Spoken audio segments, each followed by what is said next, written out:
Plan 30 ditor mësimi, tregtim Onineva 4, psikologjit hë disiplin dita 24, ndërtimi I planit personal të hë tregtimit. Dita 24 është dita kur kalon nga të mësuarit të struktura personale. Deri tani ke fituar njohuri, ke ushtruar disiplin dhe ke kuptuar veten. Tani është koha t'i vendosësh të gjitha në një plan tregtimi personal, të shkruar qartë dhe të zbatueshëm.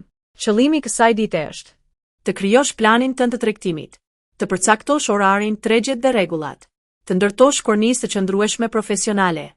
Çfarë është plani I tregtimit? Plani I tregtimit është dokumenti yt personal që përcakton. Kur tregton, çfarë tregton? Si merr vendime? Si mbron veten nga gabimet? Plani nuk është dëshirë. Plani është marrëveshje me veten. Pa plan, çdo veprim është I rastësishëm. 2. Pse çdo tregtar ka nevojë për plan personal.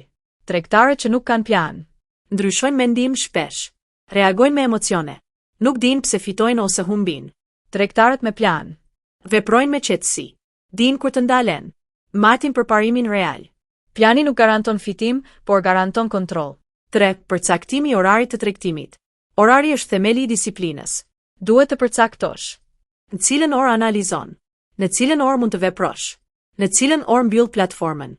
Zgjidh një orar që përputhet me jetën tënde, që mund ta respektosh çdo ditë, që nuk të lodh mendërisht. Më mirë pak kohë e rregullt se sa shumë kohë e pa organizuar. 4. Zgjedhja e tregjeve që do ndjekësh. Mos ndjek shumë tregje. Përqendrohu në pak dhe kuptoj mirë.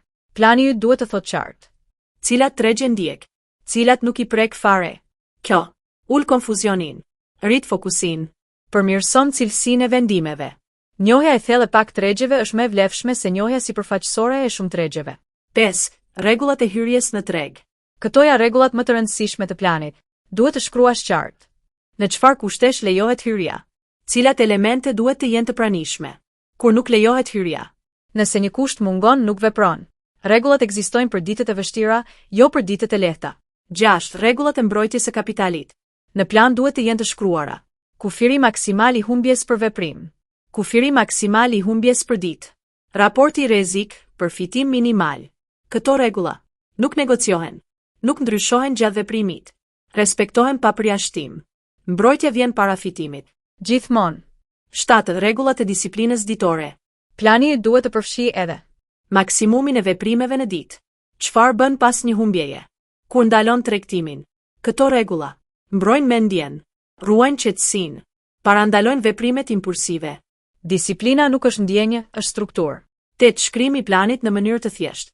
Plani yt duhet të jetë I shkruar me fjalë të thjeshta, I kuptueshëm pa shpjegime shtesë, I lexueshëm çdo ditë. Mos e zbukuro, mos e komplikoni. Shkruaje për veten tënde. Nëse nuk mund ta zbatosh lehtë, nuk është plan I mirë. 9. Gabime të shpeshta gjatë ndërtimit të planit. Plan shumë I ndërlikuar, shumë rregulla të paqarta, kopim I planeve të tjerëve, mungesë fleksibiliteti të arsyeshëm. Plani duhet të jetë I yti, jo I huaj. 10. Çfarë duhet të arrish në fund të ditës 24? Në fund të kësaj dite duhet të kesh plan të shkruar të tregtimit.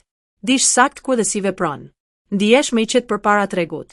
Kesh strukturë që të mbron. Përfundim. Tregu është I paqëndrueshëm. Plani yt duhet të jetë I qëndrueshëm.